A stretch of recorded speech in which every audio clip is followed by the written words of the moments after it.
Srimad Bhagavatam, Canto 3, Chapter 23, Text 3, Translation and Commentary by His Divine Grace A.C. Bhaktivedanta Swami Prabhupada.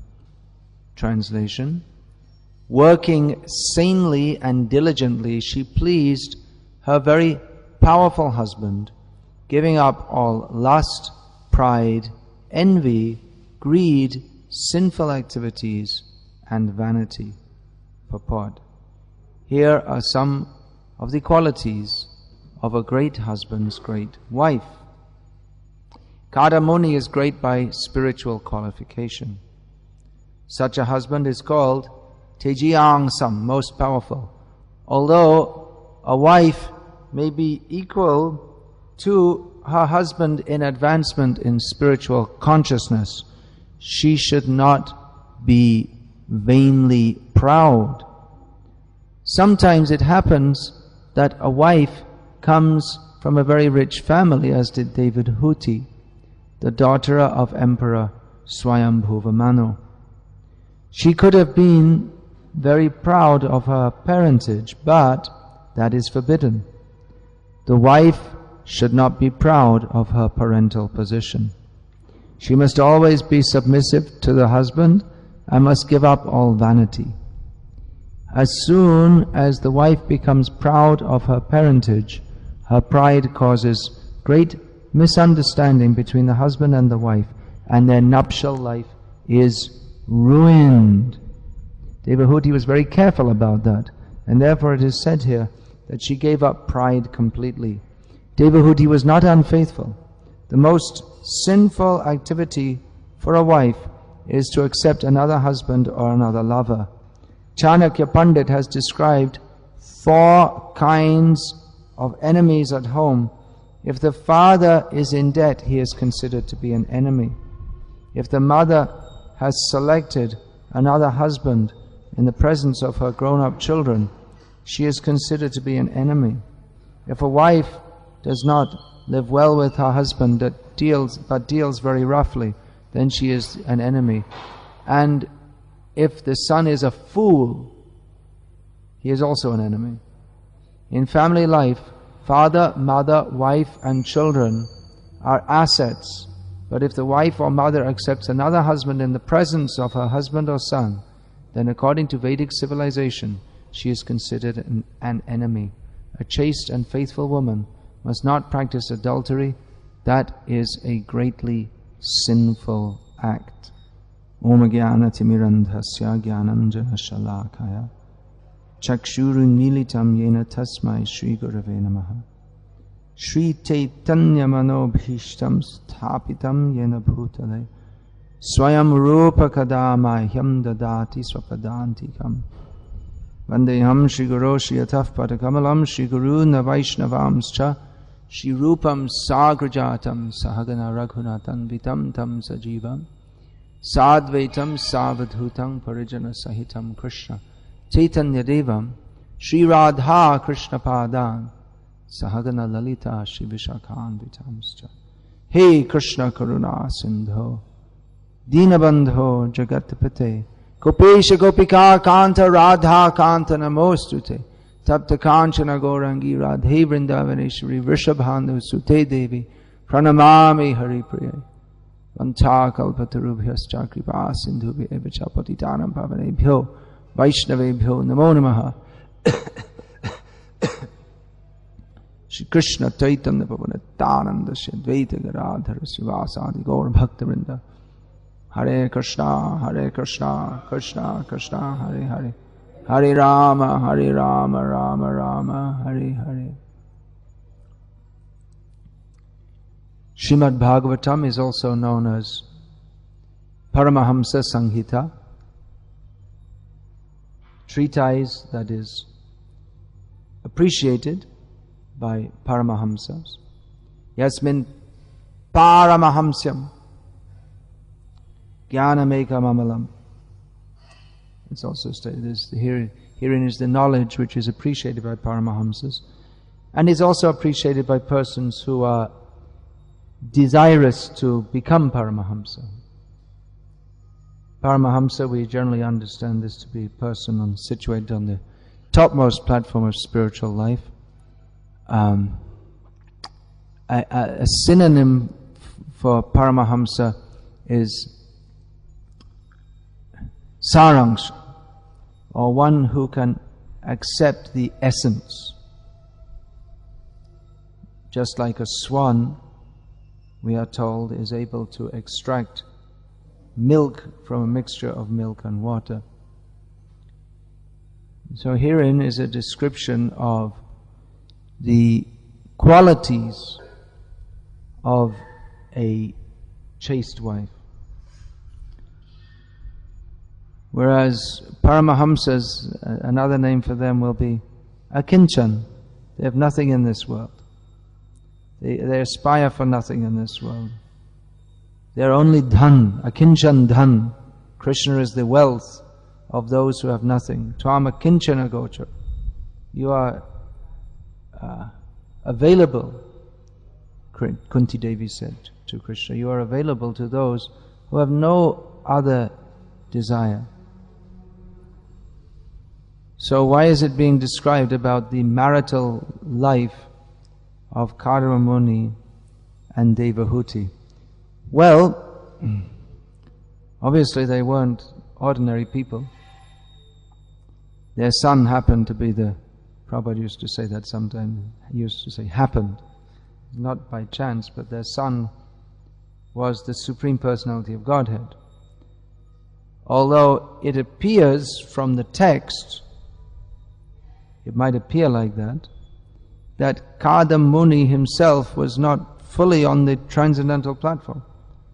Because even when Lord Vishnu appeared to him, he didn't say, well, take me back to you, but he said, I'd like to get a wife. But he didn't ask for a film star for his wife, or an apsara, but he wanted a wife who would help him in his spiritual advancement. So, for this purpose, a wife should be accepted. The Manu says that putrate kriyate bharya. Manu Maharaj states that a wife should be accepted for the sake of having a son. But the son, what is that?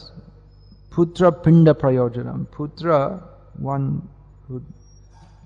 Putra means one who delivers from hell.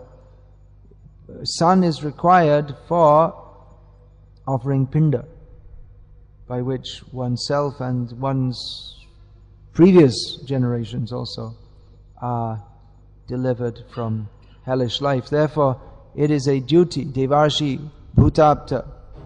What is that? Devarshi bhutapta nrinam pitrinam. There are 5 kinds of debts that everyone has to the devas, the rishis, to people in general, to one's relatives, and devarshi bhutapta, to all living beings, like horses and cows that help in human society. And also there's a debt to the pitris, which is fulfilled by having a son. Son means putra, not mutra. Mutra and putra come from the same organ, but son means a son who is trained in dharmic principles and who will continue the family traditions, and in this way save the forefathers from any happen chance descent into hell, and continue all the dharmic family traditions. In fact, the Srimad Bhagavatam, although it's Paramahamsa Samhita and the subject matter is Krishna, the format is like that of any other Purana. It's the story of families. A main theme running through Bhagavatam is Vangsha Anucharit, the description of the great families. Surya Vangsha and Soma Vangsha. These are the 2 great Kshatriya families that populated the world. And other family lines are also described. So what's this? Describing families. These are not ordinary families. These are families in which great personalities appear. So Kardama Muni, he wanted a wife who could help him in his spiritual advancement. Son was required. It wasn't that we just get together and live together, but son. Children are to be produced. Children, specifically son. At the time of marriage, the new wife is blessed, may you have 100 sons, not 100 daughters. Because the son is, nowadays of course there's a different outlook, but the son is, to have male children is considered more advantageous for, that may be on various platforms, but particularly because the male form is more advantageous for spiritual advancement. The word is there also in Sanskrit, putri, but actually the daughter will never offer pinda.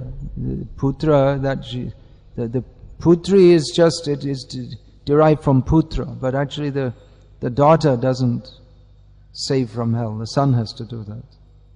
Of course she can do if she's a Vaishnavi. But in the ordinary karma kandya following of varnashram, which most people follow, a son is required. So Kardama Muni is not an ordinary person. This we should understand. We should never think, well, Brahma is just some lusty man who chased after his daughter, and Shiva's lusty, he chased after Mohini Murti. We should never think like this. These are great personalities who may appear to be in some kind of illusion, and actually maybe, but that illusion is impelled by Krishna's Leela Shakti, just like Arjuna. Arjuna made the same objection. Lubdha pindo daka, that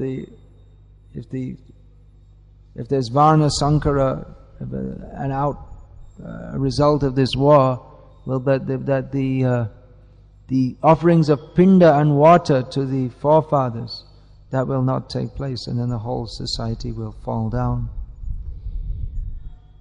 So this Paramahamsa Samhita is teaching us about the behavior of a wife, which you may think, well, what's that got to do with Krishna consciousness? But this knowledge is also required to help us on the path. How do we behave?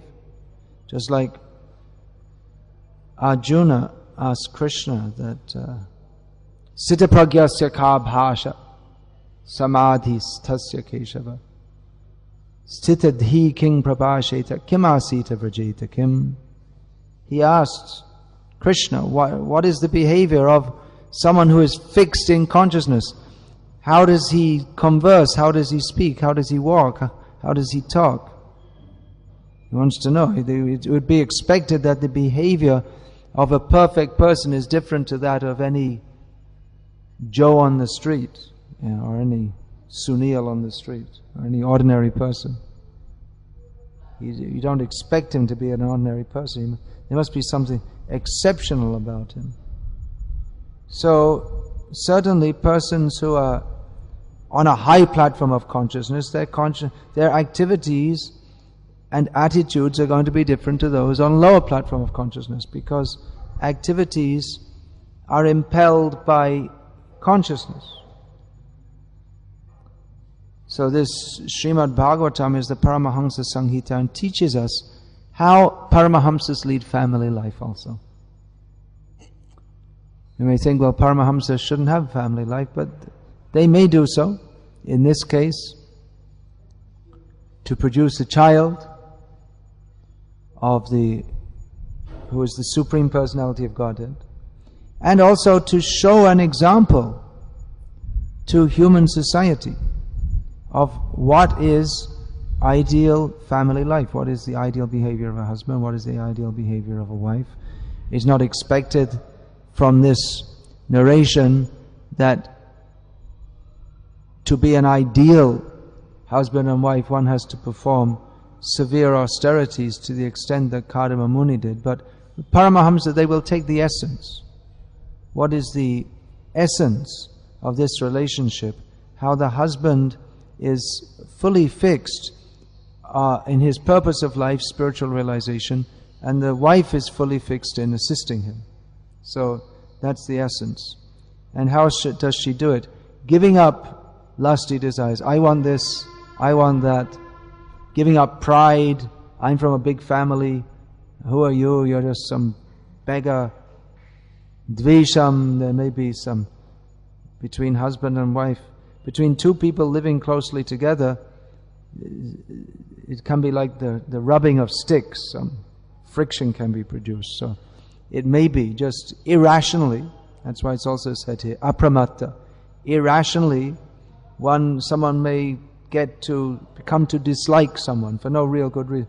Maybe you just don't like some idiosyncrasy they have or something like this. In the modern age it may be that, well, I want to watch this TV program, no, I want to watch the other TV program, or some silly thing like that. And then they start fighting. So giving up dvesha, bad feeling, lobha, which is closely related to kama. Desire means desire to enjoy, and lobh means desire to accumulate. So they're closely. Sinful activities, madam, vanity. Prabhupada notes in a purport in the 4th canto of Bhagavatam that generally for women, combing the hair is an important part of their life. Sitting in front of the mirror, combing their hair. And she only need to comb it for 1 or 2 minutes to get all the knots out, but they're going combing and brushing for hours, and then sitting with the lipstick and powder, this, that, the other. Vanity. To try to make the body look very beautiful, and to take pleasure in looking at my beautiful face. Isn't it what? I look so nice. So this is vanity. I don't know if there's a word directly in Sanskritam for that, but it's one kind of ahankar. So vanity, giving up all of these things. She served her husband very submissively. So these qualities that are described of great personalities in Bhagavatam, Mahabharata, in Ramayana, these are the qualities which shaped Indian civilization for so many years. And even 20 years ago, in India, if it was described in general that these are the qualities that every woman should aspire for, to be very submissive and humble in serving her wife without any false prestige, then everyone, both men and women, mostly would accept that. But nowadays it's quite opposite. About 2 years ago here in Hyderabad, one lady who I happen to know from Dubai, she was moved to Hyderabad. They're Tamil, Ayas, smarta Brahmanas.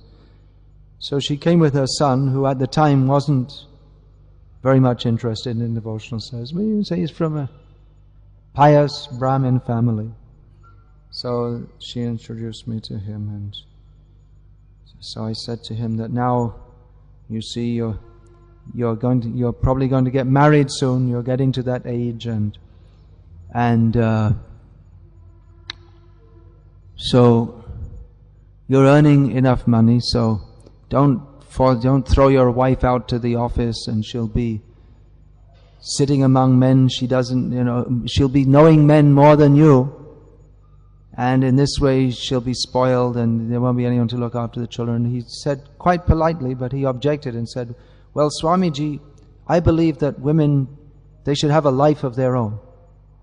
In other words, I believe that my wife should be a prostitute. She should just be independent, svirini. Do whatever she likes. If she wants, she can do whatever she likes. So they've been trained differently now. There's this feminism which is very prominent influence in the world at the present time. It's a social theory that all over the world men used to dominate women, but that's wrong. That women should have their own rights and be independent. So this is based on a misunderstanding of the purpose of life. Nate vidu swarjakatim hi Vishnu. That the goal of life is to attain Vishnu.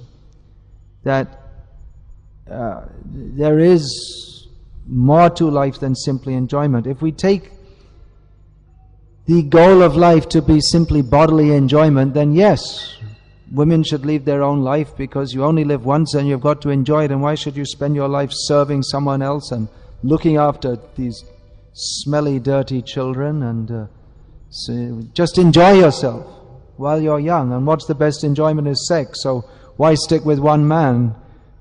Go around with as many men as you can. If you get fed up of men, then women can go with women also, and the men can go with the men, and whichever way you want, as often as you can, and enjoy life. This is the modern way of thinking. That's why we find that the feminist movements, which say that women should be independent, they're very much linked with the movements for homosexuality. It's another thing. Until recently, all over the world, homosexuality was considered sinful and disgusting, but now they say you have full rights. And now in Spain, which is a Catholic country, very traditional Catholic country, it's the first country in Europe to legalize that men can marry men and women can marry women, and they can have children. They take some children from somewhere, because they can't produce them, that's for sure. That's what marriage is for. Putrate kriyate bharya. And that's it, because they think, well, if you want to enjoy, if a man wants to enjoy a woman, that's okay. If a man wants to enjoy a man, it's okay. But it's not according to the laws of Shastra. It's demoniac and sinful. So these two movements, they always support each other. And as soon as they start changing the way of thinking that, well, women, they don't have to be mothers and look after their children, and they can marry 6-7 times, and men can also, all this different thing. So as soon as they bring that in Kami society, then the next thing they bring in is the homosexual rights. Women's rights and gay rights. And it's the same in ISKCON. First they brought the women's rights, and now they're lobbying for homosexual marriage in ISKCON also. So these are demoniac tendencies. As Prabhupada clearly stated, that the sexual appetite of one man for another is demoniac. But people are arguing that, well, it's not demonic, it's natural. Some people, they're born like that, but it's not natural. Even heterosexuality is not natural. What is natural is to serve Krishna. But the heterosexual appetite can be dovetailed in the service of Krishna by having children and training them to be devotees. Whereas the homosexual appetite cannot. That's simply degraded and leads to more and more degradation. Even the relationship between man and wife, if not according to religious principles, that's also degraded and leads to more degradation. So this information is very important. We're coming to devotional service, and we're trained, this is your bead bag, put your hands in, and Hare Krishna, chant your rounds, and follow Ekadashi, and don't take this and don't take that. But, so this is all very good. This is helping us to come to the transcendental platform. But we often overlook that we haven't, in the modern age, we're not even trained how to live as human beings. So, we're brought up, the modern education and the whole modern ethos teaches us how to live as demons and go to hell. And the whole culture we're brought up in is demoniac. So, what we're seeing is that often devotees, they retain the same demonic, unless we teach these things to devotees, they tend to retain the same demoniac ideas. And they think, because they don't know, it might be there in Prabhupada's books, but if we don't speak it, then devotees don't take it very seriously. And then they think, well, it's just something in the books, that's all. It's some kind of cultural oddity. But this thing, you see, women have to serve their husbands. They have to have husbands. That's the first thing. They go half their life, they're like 29 years old, and then they start thinking about having a husband. That by the time they've already had about 6 or 7 boyfriends, at least, and they've been independent so long they can never dream of what they don't even like. They're against the idea of independence, and they're trained in the schools to think that women should not be submissive, and then they have a hellish family life because the woman's always trying to put down the man. And they can't be happy even on the human platform. What kind of children they're going to have. So this is given in Shastra. These are Shastric information, how we can live at least a human way of life. And from that platform develop spiritual consciousness. But the modern way of life is actually demoniac. This idea that we should all enjoy and everyone's meant to enjoy, and you can't really develop Krishna consciousness if we still have this modern way of thinking. It's not really modern, it's just demoniac. We say modern because from our perspective it's something that's come up recently, but it's there always in human society, this demoniac way of thinking, but sometimes it becomes more prominent and sometimes less so. So this kind of training was previously given to young girls from the beginning of life. How to be like Sita. Not how to be like a film star. Film star means prostitute. Means they're just showing off their body to all the men, and now they're promoting, oh, my daughter should go to the Miss India contest, and they become very proud. Why proud? It means you're promoting that your daughter is just degraded. But people think, well, this is nice. We should wear different fashions, and women should cut their hair and have all different hairstyles. They don't think, we don't want to tie our hair up. Well, why is the hair tied up? They just think it's some old fashion. But there's a purpose to that, is that the hair, that's an attractive feature.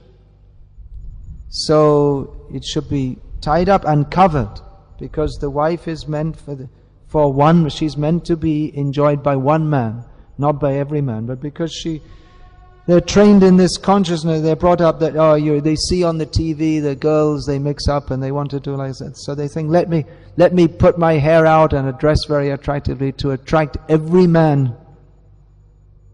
So it's prostitute consciousness, and that's all. A woman who wants to attract every man means, what is that?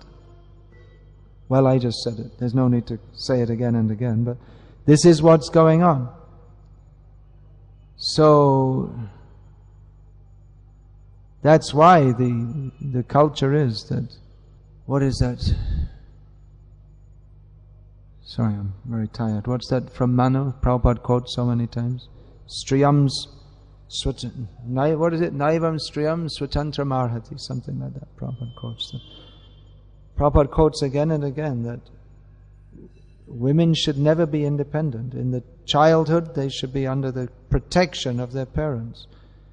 In youth, they should be under the protection of their husband. And then in old age, they should be in the protection of their sons. Protection means you can't just do what you like. You say, well, I just want to go off by myself somewhere.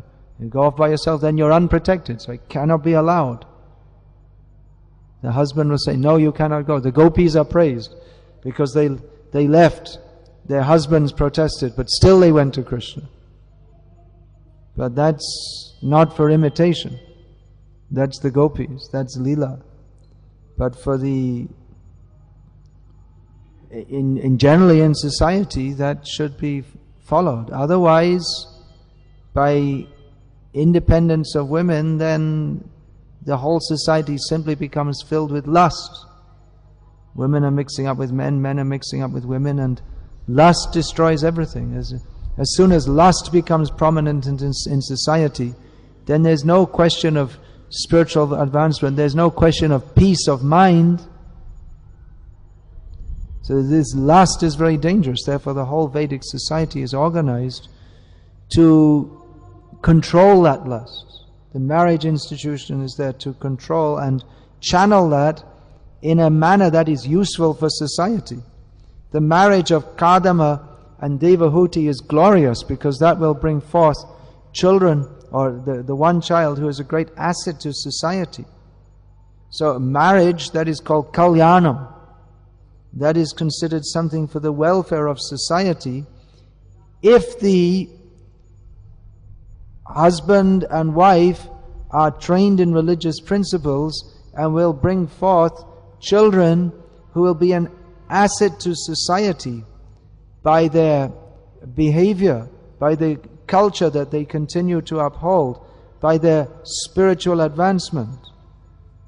But we can't say that Ravana's marriage is Kalyanam. Ravana, whatever a demon does is for the Jagad Ahita. It is for the non-benefit of society. So marriage is called Kalyanam, but it's actually Kalyana if the boy and girl are trained in religious principles, and they actually, you say even the wife isn't independent, but men are also not independent. Only some limit. The boy and girl get married, the boy still remains under the control of his father. He's also not independent. No one is independent. Actually, the only independent person is the Supreme Personality of Godhead. And the Brahmanas have some independence because they follow the rules of Shastra, which are the rules of God. And the Kshatriyas, again, some independence. They have some independence because they're trusted not to misuse that. But there's also checks and balances. Just like I was talking the other day, where was that? I was talking about how the Brahmanas, if they don't follow their principles, they're rejected from Brahmana society. Then they become a Chandal. How the Kshatriyas, if they misbehave, in the worst instance, just like Vena Maharaj, the Brahmanas, by mantra, they killed him because he was misusing his position so badly. So, actually no one has, when he said, Nastriyam Swatantra Mahati, that's it, I forgot, now I got it right. So when it said women shouldn't be independent, actually no one should be independent. But particularly, the women should not have, they should have very limited, they should be controlled actually. Once Trivikram Swami told that, he said to Prabhupada that he was telling Prabhupada about his life prior to coming to Krishna consciousness. And he said, well actually my mother was an alcoholic. And Prabhupada was surprised. He said, oh, you couldn't control her? You couldn't discipline her? Prabhupada expected the son should tell the mother, you don't drink, stop, and she should follow. Of course, that's a dream in modern life. The women, they just want, everyone wants to do what I like. I, me, I, me, mine. This is the purpose of my life. I have a husband, and a husband is, what can he do for me? Can he bring in money? Can he give me enjoyable sex? If not, then there are plenty of other men. So this is the demoniac way of thinking. Aham mameti. I, me and mine. But the Vedic culture trains us to give up that consciousness. Actually, the position of woman is very good because she's trained in all the good qualities, submissiveness, service, which are very good if they're channeled towards Krishna. But the modern society is training us to be proud, even though we have nothing to be proud about, but simply puffed up over nothing, and is creating disaster in society. That again, Arjuna was afraid that by the women are unprotected, they will become corrupt, and then there will be Varna Sankara, and the unwanted children, or children who are born without sanskaras, just born out of lust. And such children, they will make a hell in the world. So the That's what's going on nowadays. The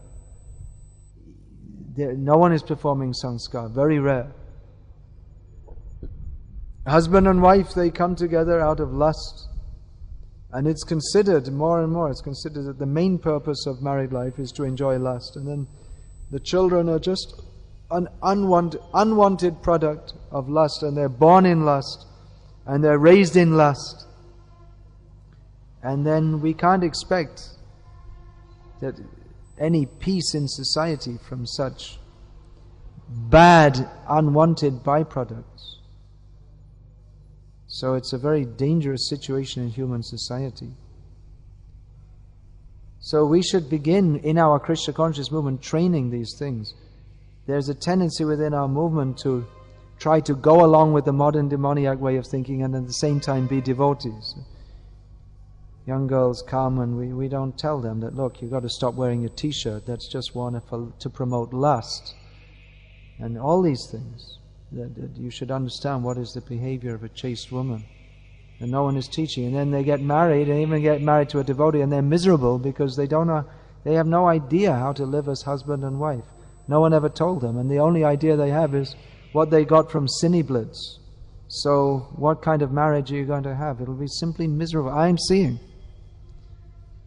gurus get to know all the problems. That even devotees are getting married, but because they have no training in what it means to live as human beings, and still the young wife is wanting to go to work, and the other women are telling her, why do you want to stay at home? Go to work.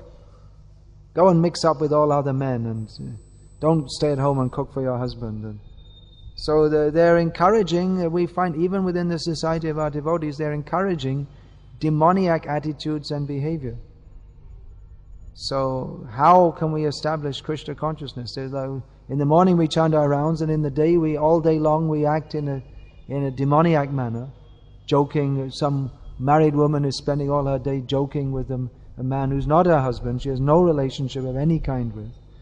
I mean, in Vedic culture, even the wife, she goes before the elder brother of her husband, she can't joke with him. What to speak of someone, no relationship. So this is civilized culture, but we think, we'll be devotees and at the same time we'll be demons. But we don't recognize. We think demon means Ravana, but this whole modern culture, it's demoniac. It's based on the demoniac principle, we shall enjoy. You don't like your husband? Well, divorce him. That's all. That's what's written in BTG. That I didn't like my husband wasn't very spiritual, so I divorced him. So we should understand. We have to read these books and we have to propagate these things in our society. Otherwise, it'll be a mess unless we follow the directions of Shastra.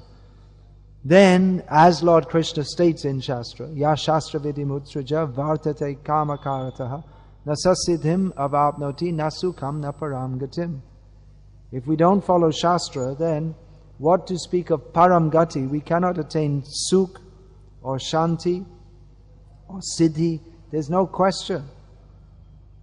So we think, well, we'll follow Shastra, we'll just follow the Bhakti Shastra. But this is Bhakti Shastra, Srimad Bhagavatam, in which it's described how to live a sane human life. And it's not according to Freud. It's not according to some modern psychologist who has no idea of the purpose of life. This is according to Vyasadeva. By not accepting this, the first thing we become an offender to Vyasadeva. If we think we have to we'll learn about bhakti from Vyasadeva, but how to conduct our lives, we'll learn from some management consultant or some psychologist, then immediately this becomes offensive to Vyasadeva. We're immediately fallen if we don't accept Shastra. So we have to be very careful. There's the dharmic path and the adharmic path. You can't be a devotee and be a Ravana at the same time. The two things don't go. You see, what is the behavior of saintly people? Kunti Devi. Draupadi, of course, was exceptional, but she also didn't act in a demoniac manner. Now I may say the gopis, but the gopis example is not applicable to our daily life. For one thing, we're not on the platform of the gopis. And for another thing, that's very clearly Leela, that they never actually had those husbands. Their husbands never touched them. They didn't have a social relationship with their husbands. But if we see the example of generations of devotees, that they as Lord Krishna himself teaches Arjuna, you have to perform your worldly duty and be Krishna conscious side by side. Because if we think that, well, I'll just give up everything and I'll give up everything, including my husband, including my wife, and be Krishna conscious, but we can't do it. I've seen in ISKCON in the West so many times people say, well, I can't get on with my husband, I can't get on with my wife, I'll just divorce. They divorce, and then again they get married again, because they have the lusty desire. It's not that they're so advanced. Now I want to renounce. But they didn't renounce the lusty desire. So then they become actually sinful by marrying again. If a wife gives up one husband in the name of Krishna and then marries again, then that's very sinful. You're using, in the name of Krishna, you're justifying sinful activities. So it's better we give up this puffed up idea that our modern psychologists, they know more than Vyasadeva, they know more than our acharyas, they know more than Prabhupada, and accept what is in Shastra, what Prabhupada took the trouble to translate for us and give lengthy purports on, and we say, well, we don't believe in this. Then what? Who did we become? Did we become Kunti Devi? Or did we become Putana? What is our position? We should... This Indian culture, traditional Indian culture, that is the culture which fosters self-realization. And it is the greatest foolishness of India that the Indian people want to give this up and become like Rakshasas. And you'll get it. You're going to have it. Within a short time, it won't be safe to walk on the streets of Hyderabad, because there'll be gangs of children coming up and attacking you, just like in the West. It'll be the same thing. You may say, well, that couldn't happen here. That's what they said about divorce. They said, well, it can't happen here. Now divorce is common. He said, it can't happen. You're bringing everything Western and you think that this won't be there. It will be there. All these horrible things are coming because you're so eagerly embracing this demoniac culture. How foolish. As Prabhupada said, Indians are the most foolish people in the world, because they've got the best culture and they're deliberately throwing it away. So many mistakes, one after another. So at least our Krishna conscious movement, it should uphold and promote the actual culture which is given by our acharyas. Within our movement, we need to teach these things. Otherwise we teach, you chant Hare Krishna and you talk about Vraj Leela and all these things, but we don't, like I say, we don't even know how to live as human beings. So we're talking Vraj Leela, but then even husband and wife can't live peacefully. The most normal thing that would be expected, husband and wife can live peacefully, they can't, because they don't know how to. So these things are required. Any comments or questions? Maharaj, as we're talking about Vedic culture, this is something that Prabhupada also taught. You give and receive things with your right hand. It's called Shishtachar. Your bodily forefathers would have chastised you for that. I'm now in the position of something like your uncle, so I'm chastising you for that. Give and take things with the right hand. Alright? It's not as major a point as the ones we've been discussing in the class, but it's all part of the culture. Maharaj, as we know that in the present day scenario in Kali Yuga, the society is so degraded that many of the cultural aspects of Vedic culture are very, very difficult to revive. So, how practical... Which things are difficult to revive? Many of the, family traditions and these things. It's not necessarily difficult to revive. We just have to preach to people about the necessity of them, and then they can take it up. Even in the Western countries, some devotees, they want to follow this because they read Prabhupada's books, or this book I made glimpses of traditional Indian life. They read and I think, well, this is a much better way of life than the one we have. So it's a matter of convincing people and then training them, that's all. Revati Raman Prabhu was telling me he saw something there was some magazine article or something that they interviewed young people from the forward class or whatever you call it in the metros, in the 4 metros, who are like from well-to-do families, and they made some sociological survey, and they said that a majority of them said, we actually like the old Indian way of life better. It's much better. But we're caught up in this modern way of life, and what can we do? We can't get out of it. So we should show the way. But we do need a lot of infrastructure, that's for sure. Just like most of our temples, we don't even have any, or our communities, we don't have brahmanas who can perform the different sanskars. And even if you have them, like recently I had a very bad experience that one of my disciples got married and he wanted to get married in the temple, and then the devotee priest was worse than the kami priest, was squeezing out money and acting very badly. So he's not a Brahmin, he's got a thread around him, but he's worse than the pandas at Radha Kund or something like this. So we need this, and then astrologers, we need people who can teach tell Mahabharata, and who can tell the stories, and the children, and so many things. We don't have even education for our children. So it's true, we need a lot. It can be done, but we need a lot of infrastructure. We have to think about these things. Think about it and do it. So, Maharaj, my question is... Prabhupada was very much concerned with social development. He wanted these Varnashram communities, because we're busy preaching. What comes after that? People become devotees. But practically speaking, we're seeing it's very difficult for people to maintain in devotional service because they're living in the demoniac society. And especially so in the Western countries. It's difficult for most of our devotees are going to be grihastas. Great majority. And it's difficult enough in India to maintain Krishna consciousness for the grihastas. And in the West, it's just like some brahmacharis I'm bringing from the West to India, and they're thinking that if I go back to the West, then I'll get married, then I'm finished. Because most of the devotees, once they're married and they get caught up in the materialistic way of life, and their spiritual life goes right down because of bad association.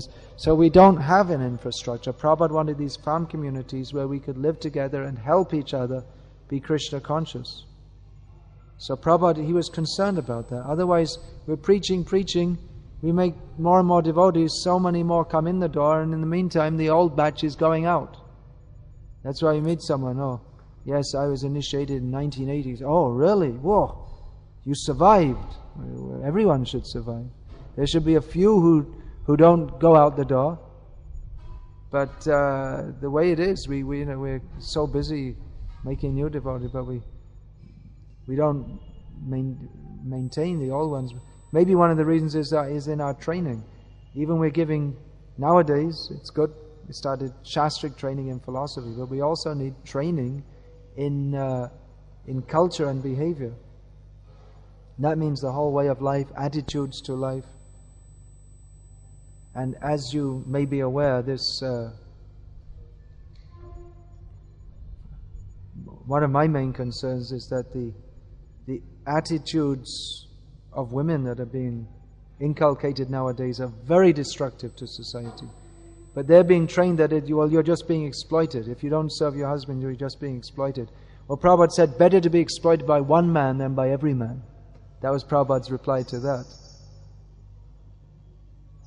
Then you become a sex symbol, or a prostitute, in another word.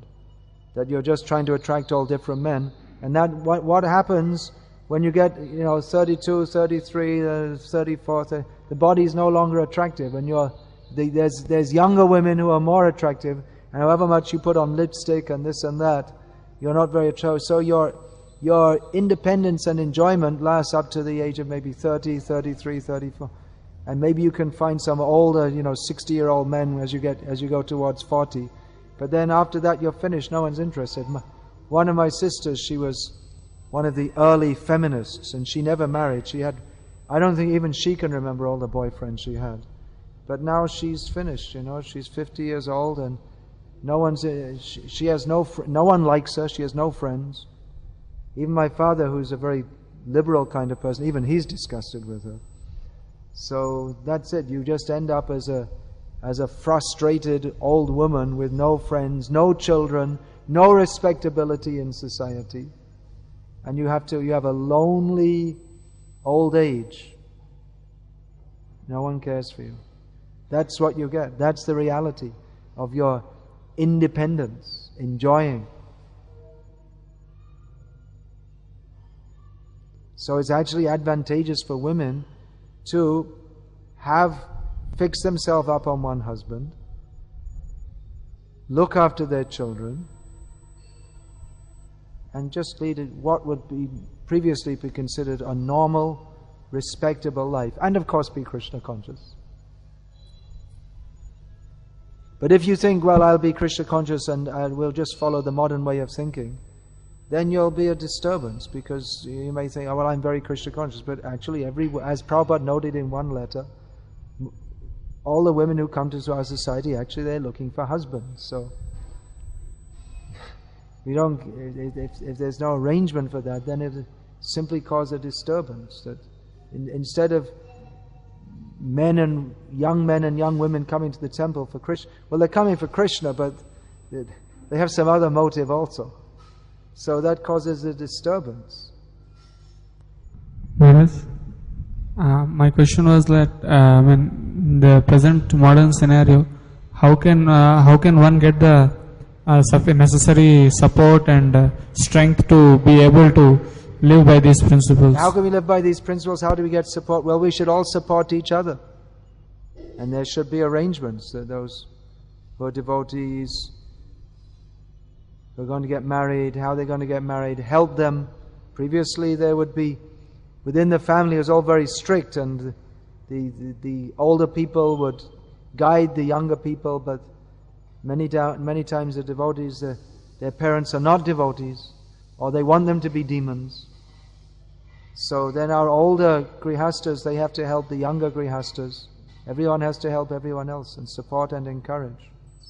What do you think, Vedanta Chaitanya Prabhu? Young grihasta. Any comments? No? Old grihasta? Generally devotees don't like to talk about these things. They're too controversial. They're afraid that someone will come and with a machine gun and shoot them or something verbal.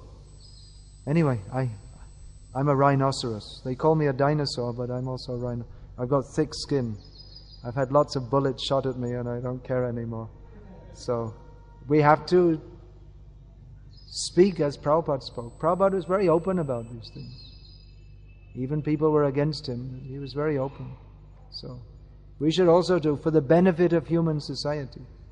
If we don't speak because we're afraid that people won't like us, that means we are more interested in our own sense gratification. People will like me, I will be popular, than what is actually for the benefit of human society. So popularity or unpopularity, that shouldn't be our motive. We should think, what is for people's benefit? The doctor has to give the medicine and the child is screaming at him and biting him, but still he has to give it. All right, I'll finish there. Hare Krishna. All glories to Srila Prabhupada. Srimad Bhagavatam Ki Jai.